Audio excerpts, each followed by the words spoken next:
Hello, film fans. Welcome to the Film vs. Film podcast. My name is Martin Harries, your host.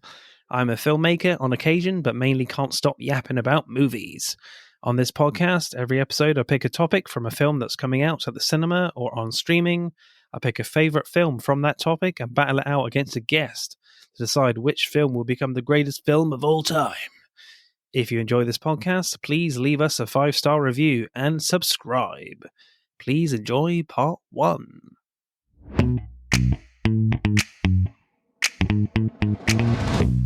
This episode, as Wolves, is out on Apple streaming and on cinemas as well as a limited release thing. So we'll be talking George Clooney films. And you'll be wondering why not Brad Pitt. Well, we have done a Brad Pitt episode in the past, so check that one out as well. So we decided to go with the other guy, George Clooney. And of course, I can't be talking alone, people. Oh no, that would be ridiculous. I'm joined by Thomas and Dina from the Greatest Movie of All Time podcast. How are you guys? I'm well, thank you. Good. As is I. Excellent. I suppose I should include my name there at the top so they know which voice it is. It's Tom here. Cool. And I'm Dana. I know that there's a hard time telling us apart sometimes. Oh, is that? Okay. To some people, yes. All right. So, guys, tell us about your podcast and where can we find you guys? Yeah, so it's kind of combining two of our favorite passions. One, we're big sports fans. As one of us can see, you can clearly see at least one sports symbol behind me and one on my hat. But we combined what's often a favorite sports discussion, who is the greatest of all time, with another favorite passion of ours, and that's movies. So we have devised our own criteria for that and how we determine it. We have a 6-category rubric grading style of our own making, patent pending, called the Stanley rubric.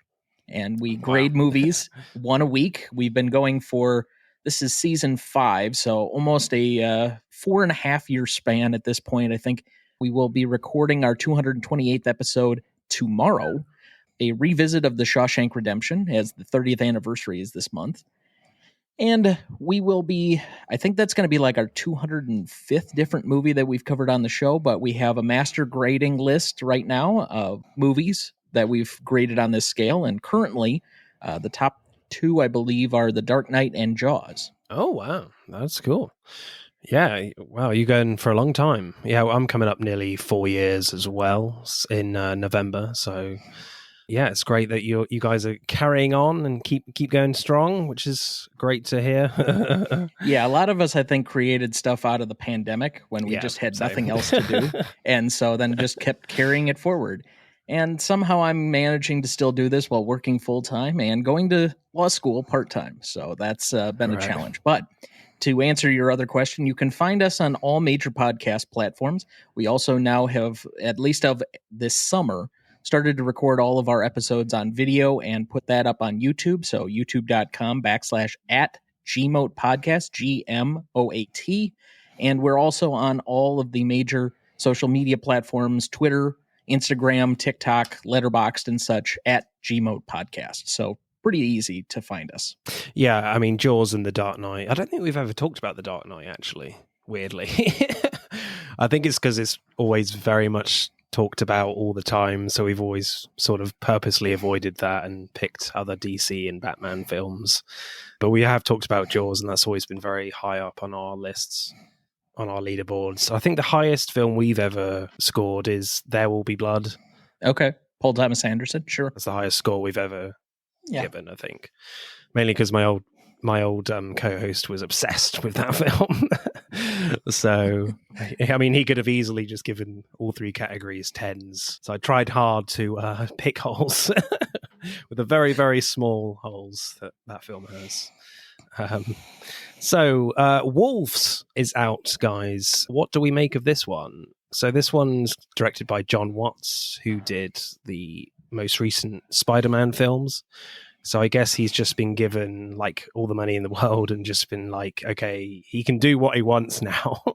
He's out of Marvel and he's decided to bring back, you know, George Clooney and Brad Pitt two huge movie stars in a kind of a crime buddy cop thriller. What do you guys make of this one? So first off, it's kind of returning to an older model of the star system, and Apple's been trying to do this for a while. I think given the reviews, it kind of tells you why they didn't do a theatrical theatrical release, that is. Yeah. I mean, the reviews aren't terrible, but it's kind of like, this is okay. It's nothing particularly special. When I looked at it, I immediately thought, oh, this is going to be Brad Pitt and George Clooney just being movie stars again. Kind of Oceans-esque, that they can just show up, have a really big smile, and be charming. And that's all they're going to need to do. Yeah, wink to the camera. Yeah. Like, I don't think of John Watts particularly for his ability to write, but I have liked the tone and kind of the aesthetic that he's brought to the Spider-Man films, because everything else that he's done, I haven't seen to this point. Those are obviously the biggest ones. But I enjoyed kind of the action comedy portion of this. So kind of similarly, when they both did the Oceans films, one of which we'll be talking about on after the break or in the next part of your series here. I've just always liked them when they can be a little bit cheeky. So it's going to be, I haven't seen the film yet, but I am interested, or at least curious, to give it a chance when I have the time to devote and actually watch it and see kind of what it's about. But I've liked Watts to this point, and I do have a special place for both Pitt and Clooney for kind of this similar aesthetic before. Dana, what do you make of this one then? Well, first of all, the New York Times movie section a couple weeks ago talked about this film and talked about Apple specifically and their failures to produce a film that had a real money-making opportunity. The one film they did that actually drew at the box office was Napoleon, although it had really bad reviews. And Apple being afraid that they were going to have another tank if they didn't hit it big time with the wide theatrical release, they would lose money. At the same time, I know that both Pitt and Clooney were rather angry because both of them took pay cuts to do this film in exchange for a promise of a wide theatrical release. So I think if Apple's going to continue to do this, they're going to have difficulty finding big stars who will be willing to make the commitment to doing these projects, unless they're going to pay them just large sums of money. But in this particular film, I think it looks very good. And being a middle-aged guy from the Midwest, I think Apple did themselves a disservice, because I think a lot of people will go out and watch this just because of the star power, or would have. I think Apple's going to do real well with the streaming. This is going to be a very popular film. This is going to be something that, between Clooney and Pitt, you're going to have women being interested in it just because of their star power, and men, because of the subject matter, are going to find this interesting. So I think Apple short sold themselves. As far as John Watts, I have not seen the Spider-Man movies because I'm not a big comic book guy, but which makes you the outsider on this show. Yeah, I know. But that's fine. I have seen parts of Clown, which was written by him while he was still a film student, I guess. And that was his first film. It was a very interesting film, to say the least. I do know that Watts is scheduled to do a TV series now for Disney based on the characters following the Return of the Jedi. That's set to be filmed and start production here, I think, yet this fall, if not first part of the year. Is what I read. So something that you're telling me about Star Wars that I didn't know. And two, you have probably no interest in actually seeing. I might. I mean, I did watch the original 3 back when they were all released in the 70s and 80s. Yeah, I think certainly for me, Wolves does look very interesting. And yeah, I think you're kind of right, Thomas. Like it feels like it's kind of coming out at the wrong era sort of thing. Yeah, I think it will carry its star power for audiences. But yeah, I feel like this would have done really well if it did have a theatrical release. Like if it came out maybe around, the Oceans movie. So they are kind of maybe riding on that sort of nostalgia for this film. And yeah, you've got like the Marvel fan connection as well. If you're with the real geeks who know their stuff, I guess, a bit more of a niche, I suppose, with the fact that John Watts is directing it. You know, people aren't stupid with that sort of thing without, you know, they know. I feel like Marvel fans know who directs these films these days, you know, people like us. And yeah, certainly watching, you know, Ocean's 11 for your film, yeah, I mean, their chemistry is great. So yeah, I'm really looking forward to it. It sort of goes back to an old style of film that you get in like the late 90s, noughties. So that'll be really interesting to see. Yeah, it is disappointing it's not getting a big wide release, but you know, that's the way of Hollywood these days, unfortunately. Star power doesn't really give studios much confidence, unfortunately. Well, and I thought it was an interesting choice on a couple of things. One thing is the cinematographer is Larkin Seipel, I think is how you pronounce his name. Right. He's the fifth cinematographer from Everything, Everywhere, All at Once. So they wanted that type of feel for the quick pacing of the cinematography for this film, which makes it more, I don't know, I would say more modern as far as what, you know, the Z or Generation Z will be looking at and what they're used to as far as quick cuts, high impact stunts, etc. And in the trailer, they do show the one stunt where he's jumping over the car, and it just kind of was reminiscent of some of the stunts that were being done in Everything, Everywhere, All at Once. The music was done by Theodore Shapiro, who's also done the music for Tropic Thunder, Dodgeball, and Devil Wears Prada. Wow, that's a combination. Right. Using the back end of the budget, I guess, for that, hiring that guy. Yeah. I think the quick cuts may lead to a easier entrance point for a lot of comedy. When you have some of that, it can, you know, give you those timing moments a lot better, depending on how you edit things. But that's depending on who the editor is, I think will benefit a lot there too. But this does have somewhat of a feel of a movie that would have been much more successful in an era where we were going to Blockbuster, where this could be a rental DVD as opposed to anything where it would be a major theatrical release business. And you just don't know what you're going to get on Apple for a streaming service right now, because I think they're pretty small still. 6th, 7th, you know, in total capacity of the amount of people that have their service. Even though I think maybe second to HBO in total quality for TV shows, just personally. Oh, yeah. Yeah, I mean, certainly you're right there. TV shows quality is really good. I've seen a few. They are pretty awesome. Right, let's go with my choice then first for George Clooney films. And I went with Michael Clayton, mainly because I've not seen this one before and I've heard a lot of good things. It did pretty well at the Oscars that year in 2007. I think Tilda Swinton won an Oscar for it.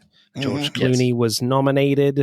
And I believe it's like one of Tony Gilroy's first films as a director, as well as a director. He's written lots of stuff, but yeah, first movie as a director, I believe. You are correct. Yeah.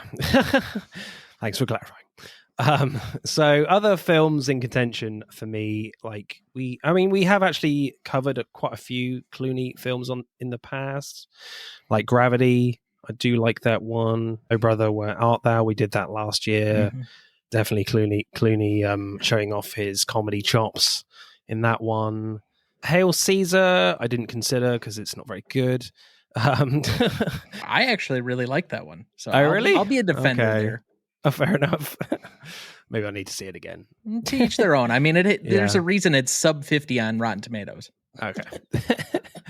Yeah. Fantastic Mr. Fox we've done many years ago. Up in the Air I've seen, and I really did enjoy that one. That's kind of a nice breezy comedy. Burn After Reading. I don't think he's like in it that I can't remember much about that one. Another Coen brothers, yeah. Yeah. Did you cover Out of Sight? No, I was very tempted with that one. I remember seeing that, I think probably too young, and I wasn't a huge fan, so I was very tempted to go with that again. But ultimately I went, and we have covered Batman and Robin. Oh, God. First time we ever had guests on the show, we did Batman films, and our guests went with a hate pick, and they picked Batman and Robin. And it's very low scoring. I think the lowest scored film we've ever covered on the podcast. I ultimately went with Michael Clayton, mainly because, as I said, is highly regarded as being very good. And I listened to the Empire podcast, and the host of that, Chris Hewitt, always sometimes brings it up saying Michael Clayton is incredible. So I was like, okay, let's give this one a go for the podcast. So what happens in Michael Clayton? Well, as always, I go to IMDb, and it states a law firm brings its fixer to remedy the situation after a lawyer has a breakdown while representing a chemical company, North, that he knows is guilty in a multi-billion-dollar class action lawsuit. So, guys, initial reactions to this one. What do you make of it, Dana? Well, for me, I really enjoyed it. I really enjoyed some of the performances. And for me, that's saying something because being an attorney, there are not very many lawyer films that I enjoy because they stretch reality way too far most of the time to make them entertaining. Right, yeah. Because quite frankly, the law is boring. Not very cinematic. Yeah, no, there's not. And, hold on. May I make a defense here? As somebody that's in law school, the law itself is not necessarily boring. It's the practice of law that's boring as shit. When you're sitting for 3 hours reading one document, taking notes meticulously in the margins. Yeah, that's boring as soup. Doesn't make a good movie. No, because when you're sitting in your office and you're basically redrafting a document or a contract, and it takes you 4 or 5 hours, and the extent of your day is either reading that and working on it, or the highlight might be getting up and getting a cup of coffee, is not gonna. I can't imagine too many people watching that. Although, having seen a few French films, right, maybe. Maybe if George Clooney was doing it, maybe. Well, that's true. Yep. What did you make of this one then, Thomas? Initial reactions? So, I am the only one who, Dana doesn't remember seeing it with me for the first time. I remember watching it with him in 2007. But so for him, it's kind of like a first watch, and we'll grant him that. For me, though, there had been a few times where I watched it. So I watched this in 2007. I was in high school. I was an idiot, to put it nicely. I have graduated so much, even just in the 5 years since we've started this show, or our show, as a movie watcher, for the amount of things that I can pick out, not just from a cinematic version, but just even storytelling as to themes. And in particular, this one, I hadn't realized it's kind of like a character study the entire time. So for whatever reason, this is, I think, the 4th time I've watched it. And I watched this, I think, again last year, because there are people who just absolutely adored this movie. It's like very high on their own personal lists. So I tried to give it another chance last year, and I'm like, okay, it's fine. Like, I can get it, why people appreciate it, but okay, I'm not quite with you. I don't quite get there. This one, to me, it started to lock into place. At least both from an acting perspective and in the screenplay, which I'm sure we're going to get to. Yeah, I did enjoy this very much. I think it's just really nice sometimes to just go back to like a throwback thriller where like the world isn't at stake, and as you say, like it does very much feel like a character study, yet there is a lot of plot and twists and turns that go on in this film at the same time. So it's really interesting looking at it from that perspective as well. And I think that what's kind of really impressive about this film is that you don't really need to know in depth about all the legal jargon. Like, I have no idea. I don't know anything about US law, really. But I felt like I understood the characters. I understood what the film was going for at the end. And I think that's kind of really impressive. how the film achieves that for a normie like me. Even though there's legal terms throughout this, I don't think there's really any application of law outside of one scene. It's where he talks about, if you wanted to institutionalize me, these are the criteria or the elements you would have to meet, and you should have kept me in Wisconsin where you could have met these things. You can't do that in New York. That's the only time throughout the entire movie where I see an actual application of law. Yeah, and I also thought the performances across the board were pretty fantastic, to be honest, especially from Clooney and Tom Wilkinson. Yes. So directing then, like I love how like quickly yet subtly the film brings you up to speed with the tone and the pace of this film, with quite panicked and fast-paced bit of voiceover from Tom Wilkinson addressing Michael Clayton, that he's basically had some sort of breakdown. Tom Wilkinson's character, he's like talking about that he left something behind, that he's felt something around his body, in the middle of the street, like he's experiencing rebirth and realizing that the company he works for just produces shit for more people to create more shit for humanity, crassly put. But on screen, we just see very simple, empty shots of office buildings, and you see like the odd janitor cleaning around.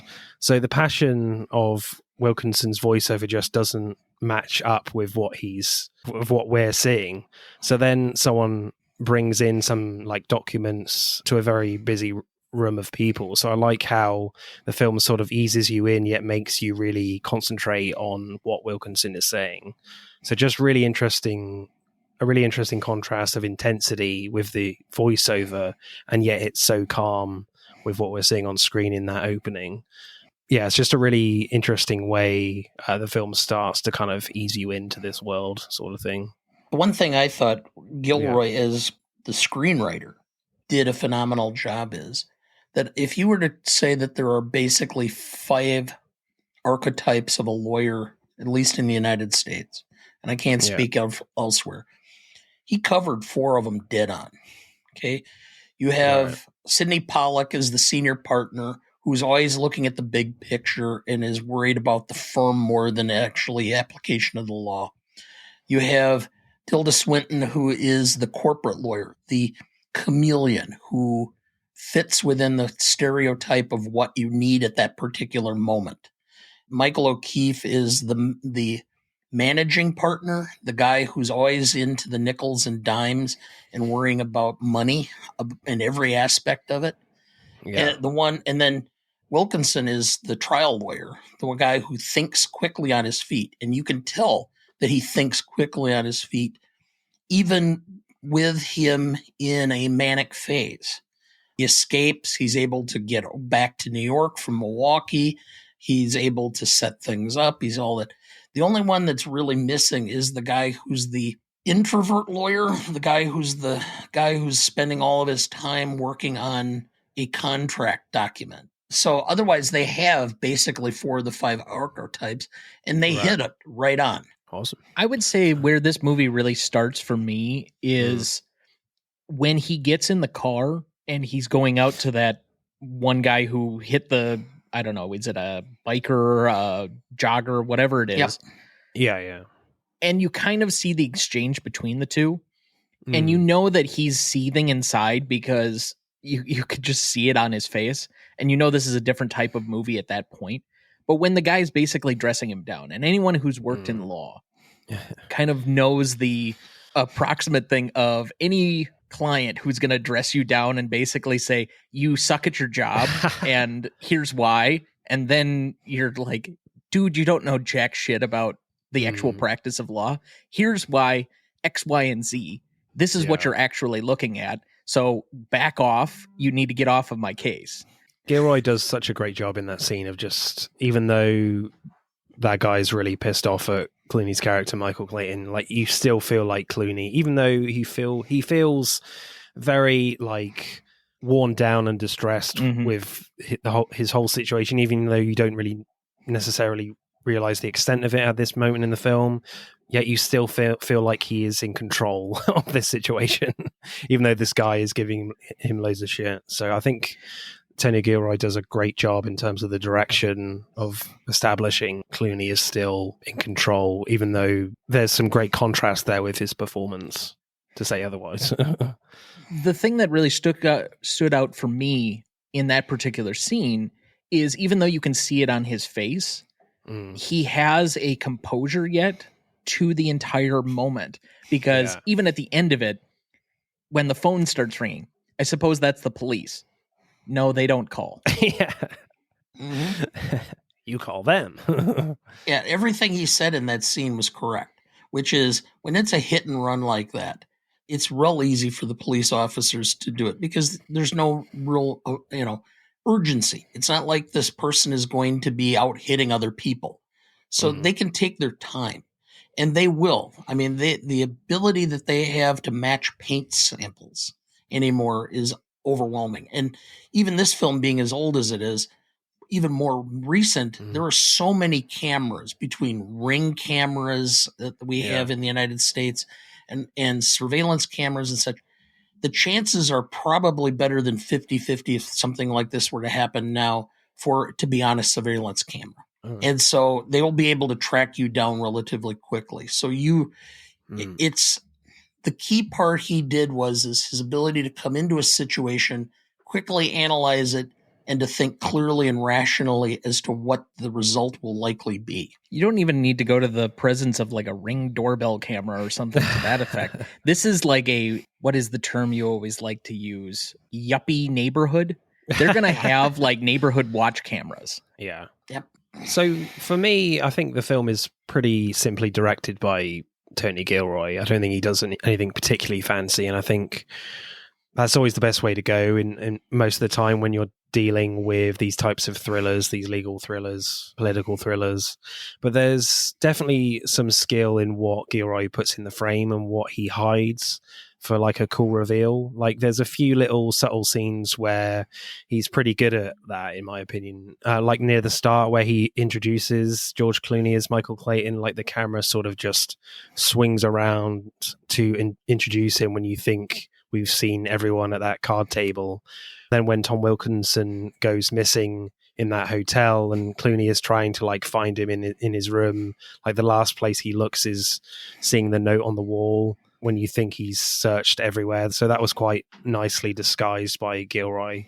And I think my favorite one is when like Wilkinson is just leaving his apartment through the door and these two guys just jump him entering the shot suddenly, and before you know it, he's dead. It's not done as like a jump scare or anything, but it's just really simply done and not really moving. And he's not really moving the camera much either. And it just shows a lot of like confidence in how Tony Gilroy wants to tell his story. Just great subtle stuff for me with his direction. Did you kind of like how simply it was done, or did you want a bit more flair? For me, one of my favorite directors is Hitchcock. Yeah. And Hitchcock twice did a play as a movie. He did Rope and Dial M for Murder. Yeah. Both have the same feel as this film to me. Right. I mean, I think easily Michael Clayton could have been a stage play and could be converted into a stage play if they wanted to. And would be, I don't think it would be overly difficult. And I think that to some extent, I think Gilroy realized that and filmed it almost as if it's a stage play. You're watching the events. You're not part of the events. You're looking above them. And that's the advantage of a stage play as opposed to a movie. A movie tends to draw you more in and make you part of the action than to be a casual observer. And I think that was I probably would think that was a choice he was making in this film. So I would agree that this is pretty average. It's slightly above average, if you ask me, just because it is somewhat effective in its simplicity, but it's not like he's doing any lens flares. He's not doing anything like overly exciting. The cinematography is pretty basic. There are some, grantedly good shots. Like I did enjoy the moment in the Milwaukee police station where Tom Wilkinson comes up behind him and raps on the window, and you have both of them in the shot like that. I thought there are some individual moments where he knew how to put the camera. Yeah. But had he done, especially because he's not a particularly experienced director, tried to go out of his way to do anything more than just the simple portions of this, I would have thought that it probably would have disserved the film as opposed to being effective, even though there's not a whole lot else going here. Is it possible somebody else could have come in and given you a much better direction style? Like, could this be a David Fincher film? Absolutely. Like, David Fincher could come in and shoot the hell out of this movie and probably make it better than it even is at this point. But by his direction style, did he disserve the film or did he make it poorly? No. So he's kind of just slightly above average. And we have a term in sports in the United States, WAR, wins above replacement. This is a direction above replacement, just slightly. Yeah, I think what's interesting about these type of films is that sometimes you don't want to like over direct it. It's interesting, like, yeah, I think definitely David Fincher could direct this movie, but I feel like then maybe it could be in danger of the direction could be over too much of a distraction for what's going on screen. Because as we've said at the top, this does feel like a kind of a character study as well for Michael Clayton. So you could be getting away from that aspect of the film and going into a movie that's more like plotty and more twisty with its pacing as well. If someone like David Fincher like makes this movie, so the fact that Tony Gilroy goes for more of a simplistic route with this kind of gives it more of a unique quality in a way, because you're combining more of you're letting the actors shine and you're letting the character study stuff through the writing come through, as well as having the plotty, twisty-turny stuff happen in the film. Yeah, nothing to disagree with there. I don't think there's anything particularly special, but that doesn't mean it's still not executed at a high level or that he allows other people to take it. So your particular comment on had the direction been more showy, it probably distracts from the acting performances that we get. It depends on the level, but it could have created an additional character to the movie itself and maybe raised the profile a little bit more, as opposed to, I think the two special things about this movie tend to be the screenplay and the acting. And those come through with a very simple directional style, but that doesn't mean it couldn't, depending on whom else you would get to replace it. Like, I'm not saying you go out and get like M. Night Shyamalan would be the worst director possible for something like this. Yeah. Like, he's not going to know how to do this. That's why he writes his own movies. Yeah. I'm not even sure like Christopher Nolan, because I don't know how he would know how to shoot this film. Well, that's not true. He'd know how to shoot the film, but because this was not something that he wrote, that he would have in his mind's eye exactly what this was supposed to be about. And so it would take on a completely different meaning. He'd have much more time jumps and time loops and things than really the opening, 15, 20 minutes. And then we circle back around to kind of have everything leading up to that point. One of the things I noticed about the directing, and it's very subtle, is that the blocking of the scenes and the tightness of the close-ups. When he wanted you to be more sympathetic to the character, the close-ups were centered and close. When he was more like you wanted to be is bewildered, and I've noticed this several times with Clooney, when it's Clayton in the scene, if he's like not sure how to quite handle Wilkinson's character in this, the shot is more off-centered and more distant, so that you kind of get the same feel of bewilderment or lacking in the exactness or not or clarity that you would want. And so I thought that the classic part, or the scene that I really enjoyed the most with that blocking and that shot technique, was the scene or the confrontation on the streets of Manhattan when he's carrying the bread. Yeah. Great bread. And you watch it and you come across as both are more bewildered, but yet the last scene where he talks about, if you're not the enemy, then who are you? The scene is tight. And it's like, he's the one now making the most sense. Even though he's manic, you get the feeling that his character, even though he may be having a breakdown, is the actual one that's the most logical and clear as to what's going on. Definitely. I definitely want to know what he wants to do with all those baguettes as well. Like, it's just planning ahead for many sandwiches along the way for that week. I mean, I'm sure we're going to talk about that scene a lot more because that's one of the few really key scenes to me.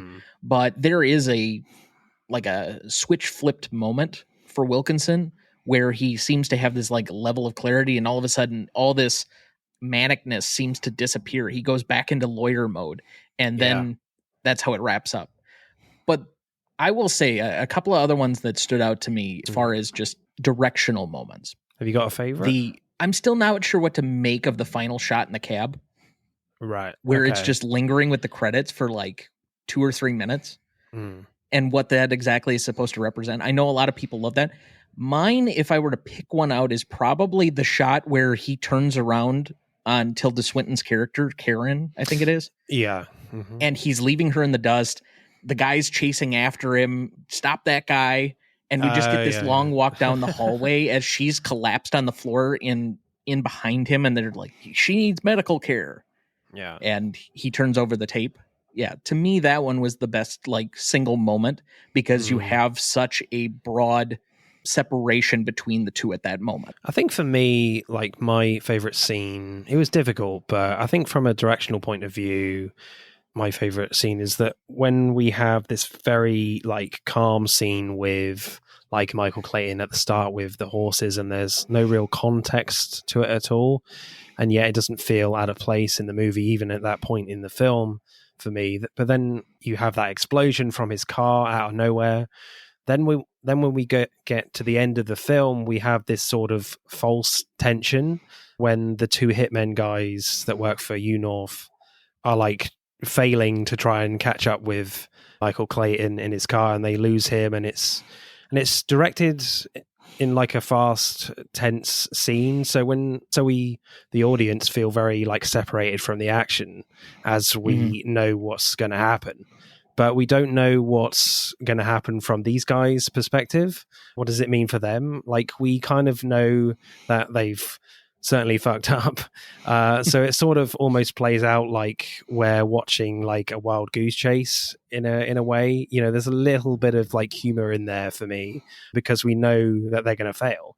So, you know, we've all seen this scene before where like there's high tension, but we know what happens at the end, usually in like true stories.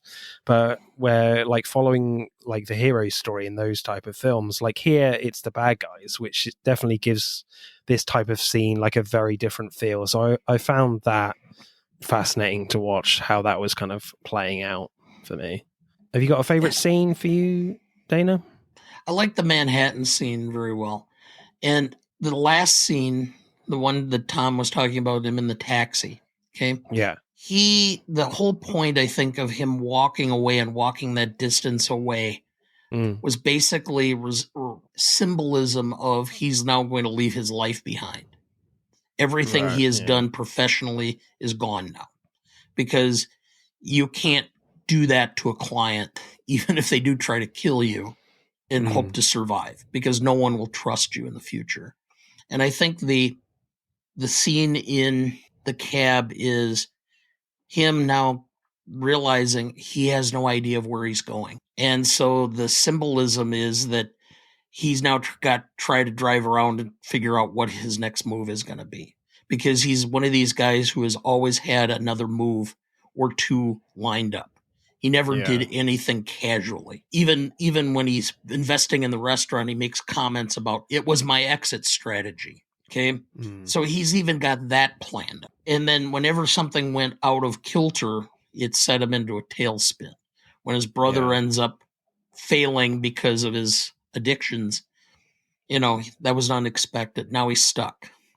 So to me, I've been in those situations, and I've been in stressful professional situations where at the end you have nothing to do but just sit and try to figure out where you're going to go from here.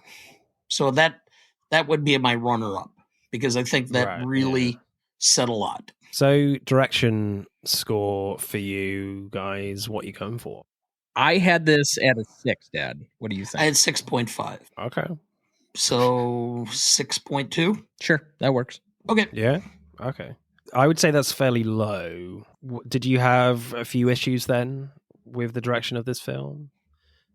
No, it just that if it's at a 5, if we're taking that's the true like average, and we slightly raise it. Again, we could have said that you could. It's not that anybody could step in and redo the film or redirect the film or done it in a better case. You would have had to have the right type of personality. But there are plenty of other directors. Like, I'm not saying it's limited to only 2 or 3 people. And there's nothing that he did poorly.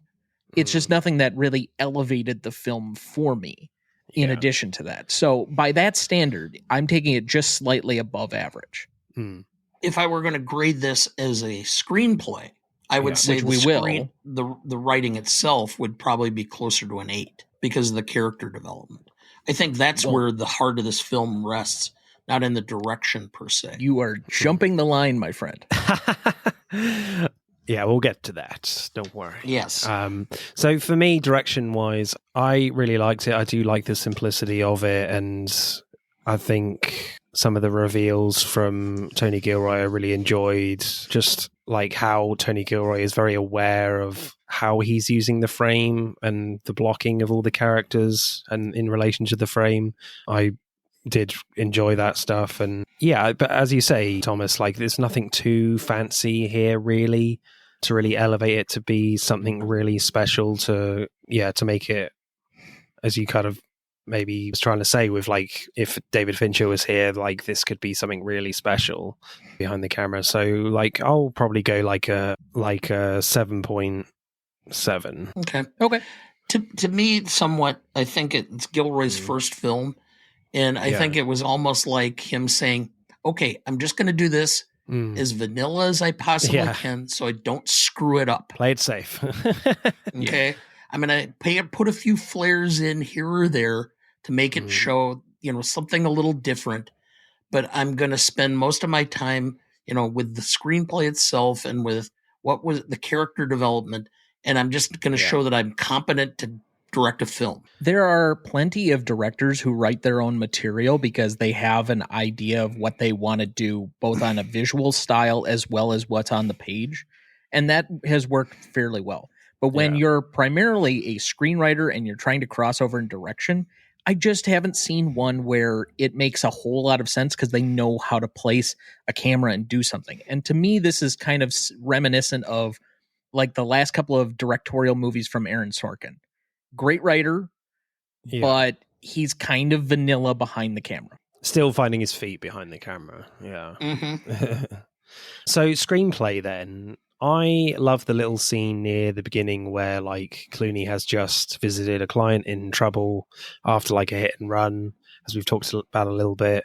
It seems pretty routine for Clooney while the guy is like panicking at him. Like when Clooney leaves, he sees these 3 horses on a hill on the side of the road and randomly just stops and just walks up to them. And it's just a great like calming moment for the film. It feels so kind of out of place in a good way for the character. Like he just really needs this moment of calming nature right now, even though we don't really know the full context of it. Then all of a sudden in the background of the shot, his car blows up. So immediately you're like, someone tried to kill him.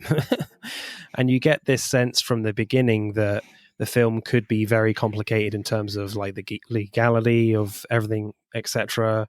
So when the film says like 4 days earlier, like the main plot of the film is like who tried to kill Michael Clayton and why did he get to this like low emotional point to decide to see some horses that saved his life essentially. So you don't have like your entire focus on all the legal stuff to follow like the story. Certainly for me, like the goal of the film is laid out pretty simply right from the start, which I think is quite like a clever way to sort of bypass the complex nature of the film. So yeah, it was a strong opening for me to really lay down the bare bones of what this film is kind of about. You get a lot in the first couple of scenes, whether it's at the poker table, whether it's the conversation with the hit and run guy, Greer, I think his name is. Yeah. There are a lot of exposition heavy things that don't feel very expositional. So you kind of get an introduction to, okay, my guy said he was sending a miracle worker, that you're the firm's fixer. So you get some of these like titles and these definitions out of the way from the poker scene. You know that he has had a previous gambling issue. You know that he had a restaurant. You don't know what exactly happened to it, but it's a sensitive topic. So there are several things that are in here that you get automatically introduced to. You mentioned before in the previous segment that Wilkinson's narration kind of introduces you to kind of what's going on with that as well. And his, I don't know, is it a mental break exactly per se, or is he having some psychosis? You're kind of unsure with that. So within the first 15, 20 minutes, you have a lot of questions. Yeah. Now, once we get the explosion, you start to go back and piece things together. I think there are some very strong moments between Clooney and his son in the film. Oh, yeah. Particularly when it comes to that conversation. You're much stronger than your uncle is. I can already see that when I look at you. Those types of moments are really well-founded if you have it on the page. And I think that's where Gilroy's strong suit has always been. But you can pick out plenty of different moments in this where there's just great conversations between people. We had mentioned before the Wilkinson baguette scene. That's really well written. When he's talking to the people that are over the bug and he's got the loud music behind him and such, I even think that's good, even though Wilkinson is basically acting against himself. So there are a lot of good moments in the screenplay for me, and I think up there with acting, this might be the strongest part of the entire movie. For me, there were a couple of things. Sure. Quite frankly, based on the opening narration by Wilkinson and what was taking place, I actually thought when I first saw the opening that it was a dream sequence that was ultimately supposed to be why Clayton was going to get out of being a fixer. It wasn't until the scene starts to unfold that I realized, oh no, this was a flash forward, and now we're going back and unraveling it. But even then, the one part that I did not catch is why the horses. And it wasn't till after I watched it again that I realized that the book itself had the photos of the horses and talked about the horses in the book his son wanted him to read. And so then it made sense to me. But up until then, I was not clear on it.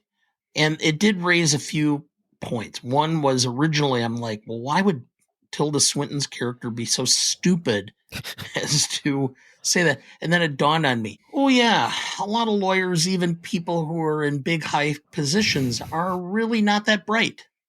And they don't think well on their feet. No, and that's very much like represented in that kind of rehearsal scene when she's practicing for the interview. She's really stuttering over that. But obviously when you see her in the actual interview, she's very focused and very calm, but you feel like she's put an awful lot of effort to get that right. Yes. And that's ultimately. The other one that made no sense to me, which I thought was a plot point, if you're going to go to the trouble of killing him in his apartment and making it look like a suicide, why would you not scour through the apartment to see if there's any incriminating evidence or other information that could hurt you? You didn't want to look like it was a burglary? Well, if they're good at it, it isn't going to look like a burglary.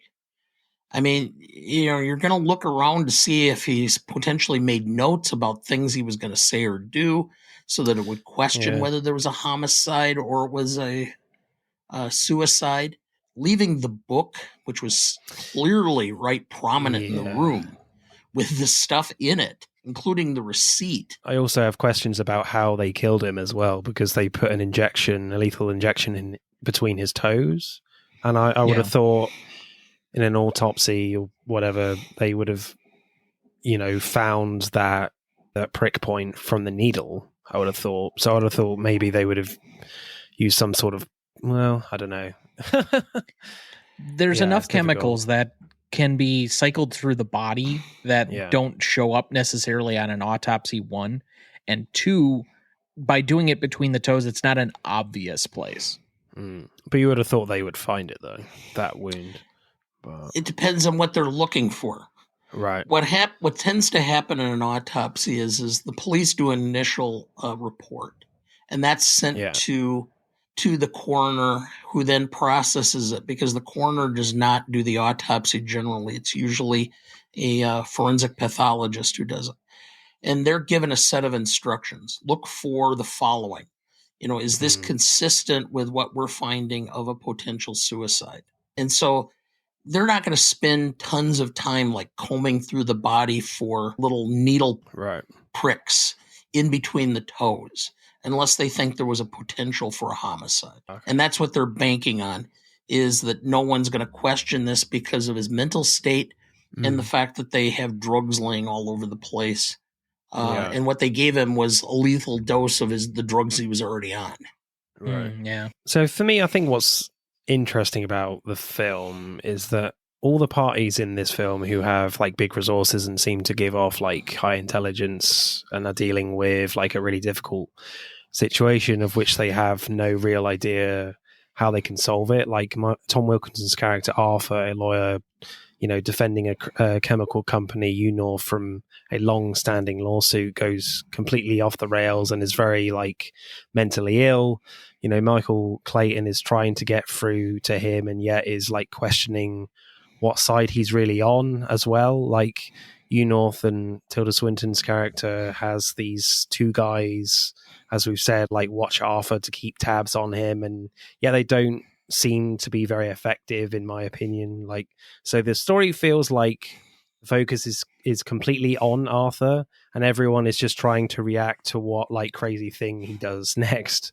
But then the film flips on its head when these two shady guys who work for UNORF kill Arthur, as we said, and it makes it and they make it look like a suicide. So then all the like predictability goes out the window of what's going to happen next. Like the lawsuit gets settled, I think, and Arthur obviously isn't a problem anymore for UNORF. So at that point, it becomes really interesting of like, okay, I thought I saw where this film was going, but now this is a huge turning point. Did you guys get that feeling as well? It's hard not to. Yeah, I think with Arthur's character, you can feel, well, I've said a lot of times that the difference between a lawyer and a prostitute is just the amount of money. Right. I think you get that feeling. And I think that ultimately is what caused his psychotic break, was the pressure of knowing what he was doing was so wrong. And already having proclivities towards that, it just caused the break. Yeah, that's what I kind of found it really fascinating, certainly watching the first hour, is that like all the players in this film just don't know how to handle this situation. That all their options are kind of getting scratched off the list very quickly with Tom Wilkinson's condition, with his mania. And it's just really interesting just watching them kind of struggle with how to deal with this in such a high stakes corporate world. And then like towards the end of the film, like the film sort of gives you room to remember that someone like tried to kill Michael Clayton. And like Michael Clayton seems to be the only person to know him well enough to realize Arthur's death can't be a suicide. So what I liked is that there's no real like light bulb moment for Michael that tells him that something doesn't add up. Like the only real thing is that UNORF has struck a deal with like the lawsuit. I think that's about it. So I like the fact that Michael Clayton isn't actually doing anything too smart about investigating, Arthur's death. He gets like caught by the cops sneaking into his apartment, but inadvertently piques his curiosity in questioning why the cops were there in the first place, like that they got there so soon. So then like Michael is just following the breadcrumbs to the end with Tilda Swinton. So I just kind of like that, the fact that we're going into more character stuff that just mentally for him, like something is just really not right here. Something smells fishy. And I certainly got that sense that something's, you just felt like Michael was the only one that could carry, that could really find out the truth, really, if that makes sense. Well, you mentioned the pivot point in here, and the pivot point is following who is the central character where most of the action is going on.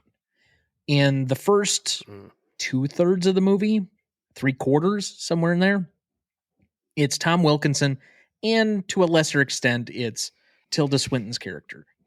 But by the time we get to the last third quarter of the film, we're specifically following Michael and all of the actions leading up to this and how he's going to decide what the next chapter is going to be in this situation.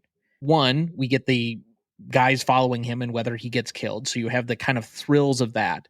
And then what other choices he's going to make to kind of get out of this. So when it gets to the portion, like his investigation doesn't go very far. No. It doesn't really need to.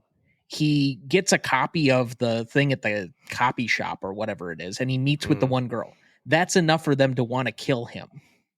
And so you get that very momentary part of this, but most of the rest of the revolving action is that he pieces it together that they're after him.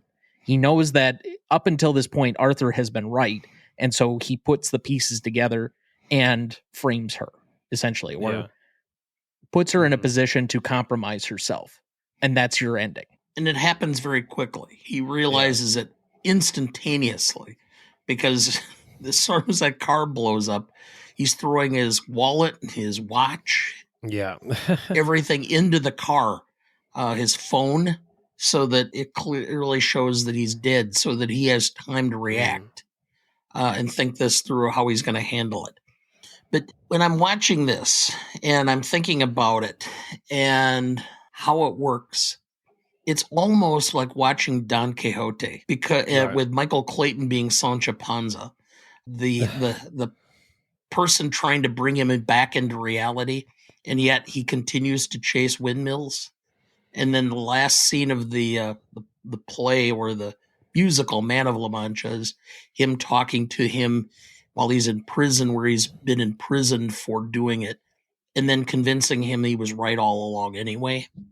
And so I think that what you're doing is Michael Clayton's being led along the same path, both initially by Wilkinson's character, but ultimately once he was dead, carrying him past that point to understand that this is all a game that is wrong, and that your soul is going to need to cleanse itself of this situation if you're going to have anything left in your life. Yeah, he gets to, like Tom Wilkinson's Arthur's psychology at the end, that all this is just awful and he needs to get out, Yeah.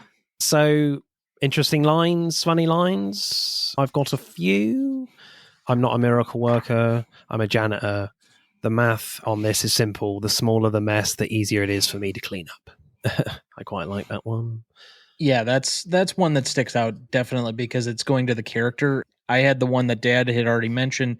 I'm not the enemy, then who are you? Because that seems like the skeleton key, especially because that's right before Arthur's death. So it's before Michael has to kind of decide who he is, and thus switches the character study from Arthur to Michael. I also finally, and this is the one that really stuck out to me, and this is the one that really stood out to me is, I'm not the guy you kill, I'm the guy you buy. And it feels like in that moment, he's made his choice. I'm going to take the buyout on this one as opposed to going for the jugular and using this as evidence against you. And then to have that flip in that moment, and even you are somewhat bewildered because of the progression of how the screenplay works, is he flips on a dime in there and you're like, what? Where did he... You were just going to take the buyout. Now you're not? What? Oh, you're framing her. Okay. I love the line that I've used, both as a parent and as a litigator. Do I look like I'm negotiating? Yeah. Well, okay. When you have all the cards and you have all the cards, you need to make the other side aware that they have none. Mm-hmm. I am Sheba, the god of death, was an interesting one. But I think my favorite, of course, it's me, and it's a naughty one from Tom Wilkinson. And he says, Is that my grail? 2 Lithuanian mouths on my cock? Is that the correct answer to the multiple choice of me? Yeah. Was just creatively mad. Yeah, that was a cool one for me. So screenplay score for me, yeah, it's really impressive. Yes, I've only really seen this once, and certainly talking to you guys, I feel like there's so much more to really get out of this movie to really understand. But certainly from a first watch, I really enjoyed it, and even I don't particularly understand a lot of the legal stuff that's going on here, and I think the film does a really good job of like accessing this and kind of understanding it to a certain extent to really appreciate all these characters and all the plot points. So yeah, I really enjoyed it. So I'll go like an 8.7. How about you guys? I don't remember. Oh, you gave it an 8. I had it as an... Oh, you had an 8.5. Okay, yes, well, this is going to be right in the same wheelhouse. I had it at a 9. Like, I'm not going to go to the 10s or even like a 9.5 because we're talking like some of the greatest screenplays of all time. Yeah. You're talking about Network, you're talking about Casablanca, which is ironic given how the screenplay came about on that. So I don't put it quite in that class, but as far as modern thrillers, it's really well done. It's got great composition, exposition, etc. I have it at a 9, which is kind of just a tier below that. Dana, do you agree with that, or a bit lower for you? I was at 8.5, so I have a hard time going all the way to a 9. Okay. For that very reason. I mean, there's so many great screenplays that are going to be 9 to 10. This is very good, but it just doesn't feel like it should be in the same group as some of those. So would you be willing to go down to, say, an 8.7? Same as me? So match is 8.7? Yeah, that's fine. Okay. Sure. So we'll make that uniform. Acting then. Tom Wilkinson I find fascinating in this film, and he's just really extraordinary for me. And he's definitely like feels like a kid in a man's body sometimes, especially with that telephone conversation he has with Clooney's son. He just feels like that. In my opinion, in that moment, in that scene in particular, like he brings some great like humor in this film, but at the same time, you never know when he's gonna like snap into like serious lawyer mode. And I love the little scene with him and Clooney in the alley, which we've spoken about. And Tom Wilkinson is like, he has like 20 baguettes with him. Again, I want to know what he wants to use with that. Ham and cheese or something. I don't know, a bit of coleslaw. Excellent. And he's like, this is the best bread I've ever had, and you can definitely feel like the childlike eyes on his face. But when Clooney tries to get serious with him in the conversation, like Tom Wilkinson almost out of nowhere just turns the menace on, turns the seriousness on, and he feels like he's in control in that scene, and he doesn't have to do too much to really turn that on, from going from this kind of mania childlike performance to, right, I need to like sort Clooney out and put him in his place in this moment with all his bread. Yeah, incredible stuff for me in that scene. Wilkinson was nominated for an Academy Award, but he didn't win. And that only leads me to wonder why. Oh, I can tell you why. Who won that year? He was going up against possibly one of the legendary villain performances of all time in No Country for Old Men. Oh, yeah. There you go. Okay. I understand, but boy, that performance was so nuanced. If you spend any time with people who are mentally ill, and unfortunately in my business now, which is doing disability claims for people seeking government compensation, I spend a lot of time with mentally ill people. Yeah. It's so nuanced because it's not like the person has or exhibits mental illness 24/7. They have these moments where they seem to be out of reality, but they're not consistent. And that's his performance in this. He will go from being a normal, you could understand how this guy is a major litigator for a large law firm, and then the next minute understanding that he has a level of mental illness that's causing this, but then to also understand how it potentially happened, it's a very nuanced thing. And one of the thoughts is when you consider that he is a high energy lawyer making tons of money, if the whole concept of the bread and him carrying the bread was him, it represented actual bread as opposed to the money he had been lugging around. If that was supposed to be some sort of symbolism of him going from bread as money to bread as being actual food. But I thought his performance was outstanding, and it just raised the bar as far as I always thought Tom Wilkinson was a phenomenal actor. And that just raised the bar even more for me after watching this performance again. So I think the film, by a screenplay analysis and an acting analysis, has three major components: Wilkinson, Clooney, and Gilroy's screenplay. Clooney, this might be his single greatest acting performance.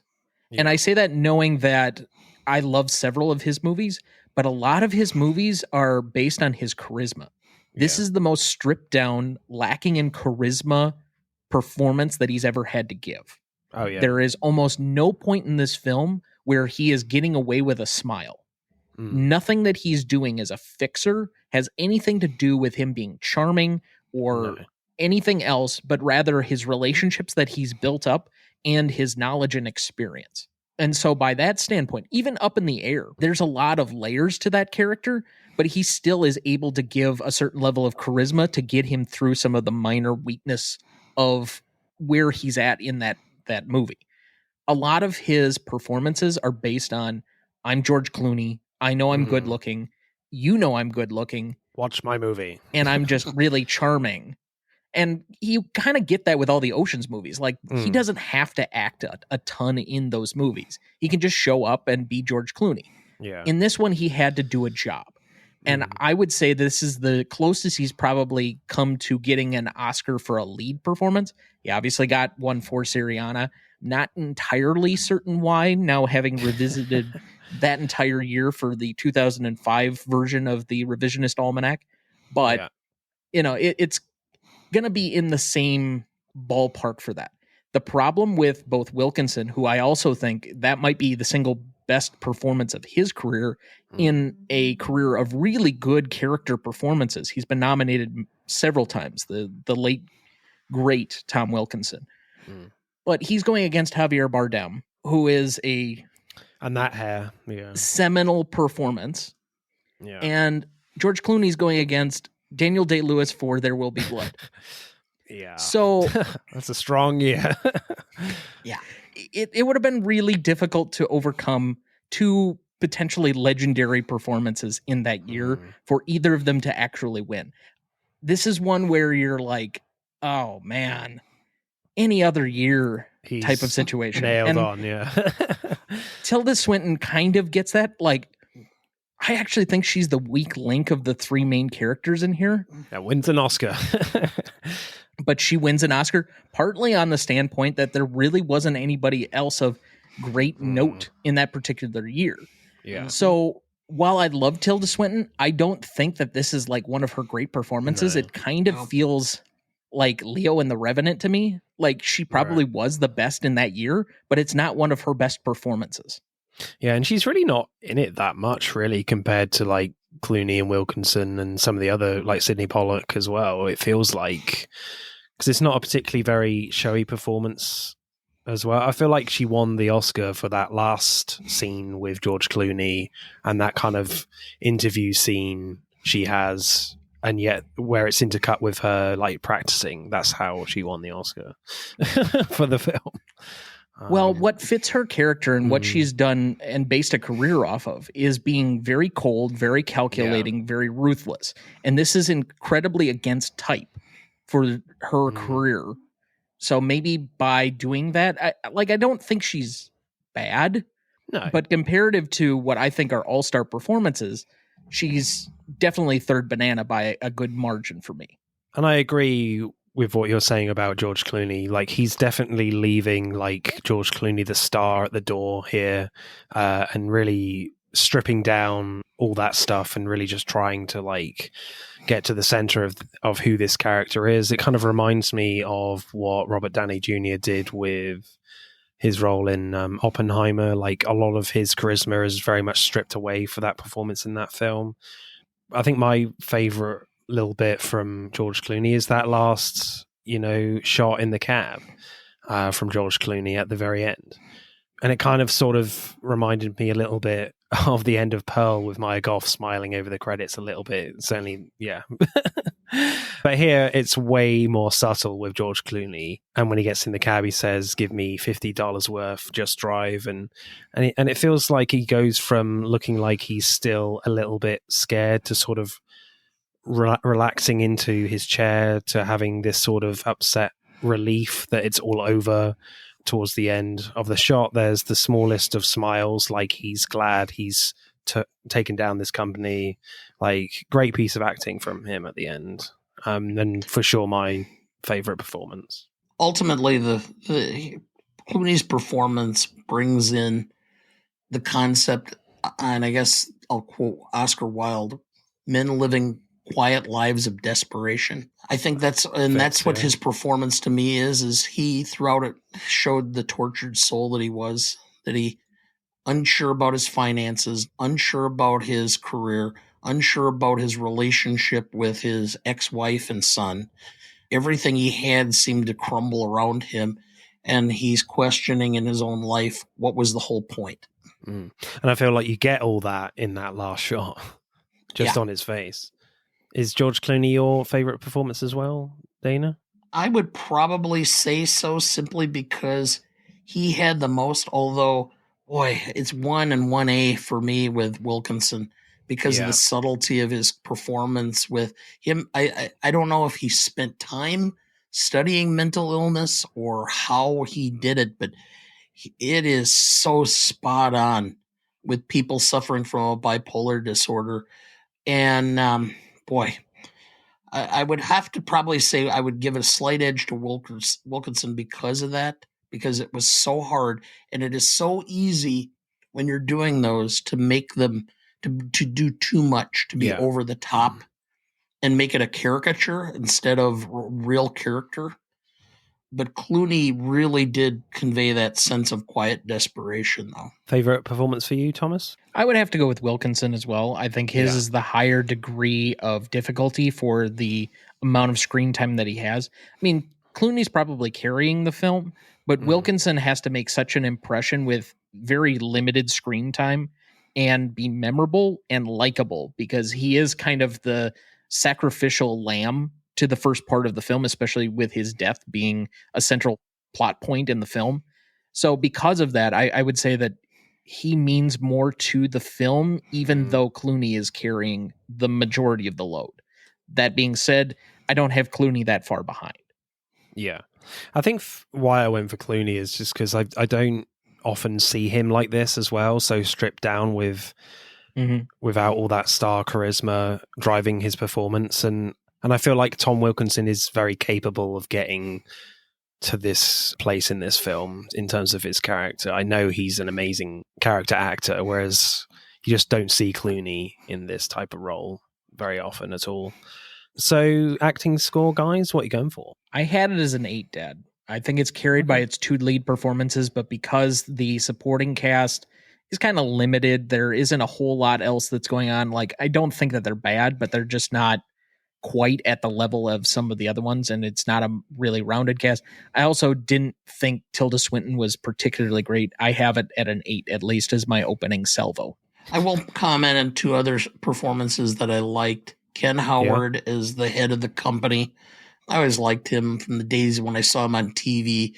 And apparently the casting director was a big fan of his first TV show, his breakout, called The White Shadow, where he was a basketball coach. The other is I always forget that Sidney Pollack was really a pretty good actor. And I think his performance was good. I have a hard time with the 8 simply because of the level of performance from Wilkinson and Clooney. I would probably go more along the line of a 8.4 or an 8.5. So 8.2 or 3? I'll give an 8.3.